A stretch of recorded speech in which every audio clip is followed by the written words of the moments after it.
इज्जत की बड़ी खबर, सपा सांसद ने वंदे मातरम के मुद्दे पर बीजेपी की प्रिया सरोज को जोरदार तरीके से घेरा है। जी हां, उन्होंने कहा कि संविधान में कहीं नहीं ये लिखा कि किसी को जबरदस्ती वंदे मातरम गाना होगा। जी हां, सपा सांसद ने आरोप लगाया कि बीजेपी इस मुद्दे को राजनीतिक फायदा उठाने के लिए उछल रही है। उन्होंने कहा कि देशभक्ति किसी नारे या गीत की मजबूरी से नहीं बल्कि संवैधानिक मूल्य से साबित होती है। संसद में इस बयान के बाद माहौल गर्मा गया। जी हां, बीजेपी सांसदों ने तत्काल विरोध जताया और तर्क वितर्क शुरू हो गया। सपा सांसद ने अपनी बात दोहराते हुए कहा कि जोर जबरदस्ती राष्ट्रभक्ति नहीं बढ़ाती। पूरा वीडियो सोशल मीडिया पर तेजी से वायरल हो रहा है और बहस जारी है। एक अवसर दिया, वंदे मातरम ये दो शब्द मात्र नहीं, एक मंत्र है।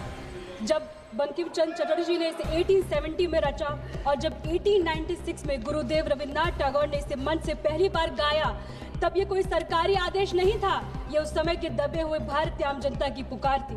अध्यक्ष महोदय, वंदे मातरम एक ऐसा राष्ट्रगीत जिसने जाति, धर्म, भाषा की दीवारों को तोड़ दिया। अंग्रेजी हुकूमत ने डिवाइड एंड रूल की नीति से हमें बांटने की कोशिश की थी। ऐसी स्थिति में एक हुंकार, एक मंत्र की जरूरत थी जो पूरे देश को जोड़ दे। वंदे मातरम वही मंत्र बना। इस गीत ने अनगिनत स्वतंत्र सेनानियों को प्रेरणा दी और भारत की राष्ट्रीय पहचान तथा एकता किस्ती प्रतीक को बनाया। जब भी वंदे मातरम गुजा, परतंत्र भारत के नौजवानों में जोश भर गया, डर की बेड़ियां टूटी और मातृभूमि के लिए बलिदान का जज्बा जाग उठा। यह कोई साधारण गीत नहीं, अध्यक्ष महोदय, देशभक्ति की चिंगारी थी जिसने विदेशी साम्राज्य की नींव को हिला दिया। अध्यक्ष महोदय, इतिहास खुद को दोहराता है, लेकिन इस बार किरदार बदल गए हैं। आजादी की लड़ाई में वंदे मातरम का ये नारा ब्रिटिश राज के लिए एक बड़ी चुनौती थी। ब्रिटिश राज इससे डरती थी क्योंकि यह नारा धर्म, प्रांत, जाति और भाषा के भेद को मिटाकर भारत को एकजुट करती थी।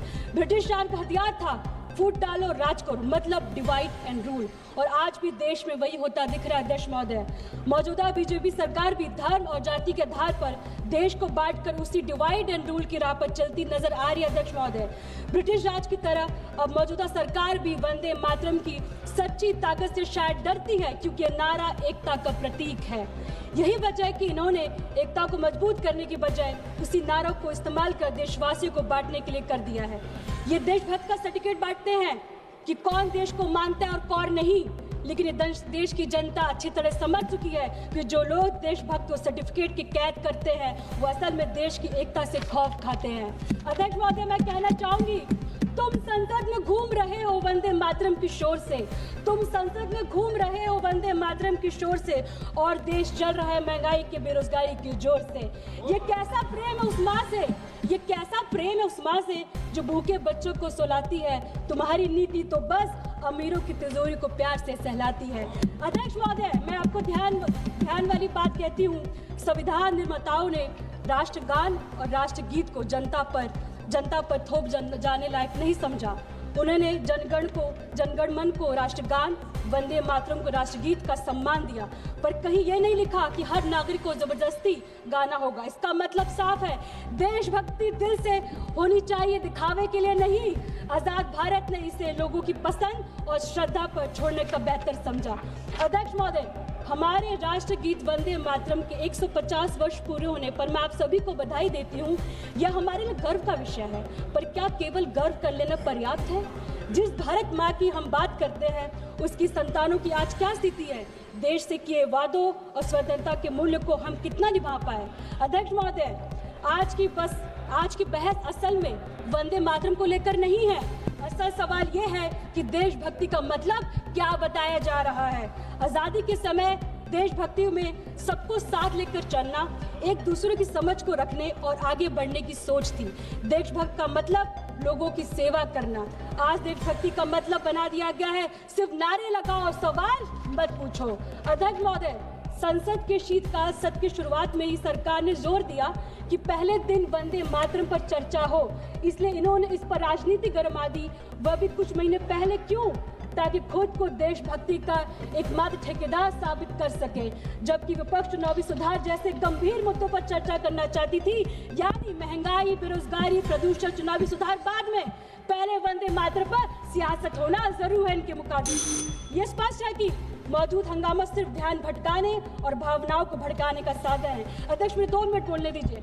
अब जरा हकीकत पर नजर डालिए अध्यक्ष महोदय, जो नेता दिन रात वंदे मातरम और भारत माता की जय नारा लगवाते हैं, उनकी नीति ने देश के लिए क्या किया है? बेरोजगारी चरम पर है, युवाओं को भविष्य अंधकार में है, अर्थव्यवस्था संघर्ष कर रही है, लेकिन भाषणों में सब अमृतकाल बताया जा रहा है, समाज में जहर घोला जा रहा है, भाईचारों को जगह नफरत पर जोड़ना राष्ट्रभक्ति है। आज इस सदन के माध्यम से मैं सरकार से कहना चाहती हूँ, देशभक्ति को बांटिए मत, इसे जीना शुरू कीजिए। वंदे मातरम कहने का अधिकार हर भारत को उतना ही है जितना आपको है।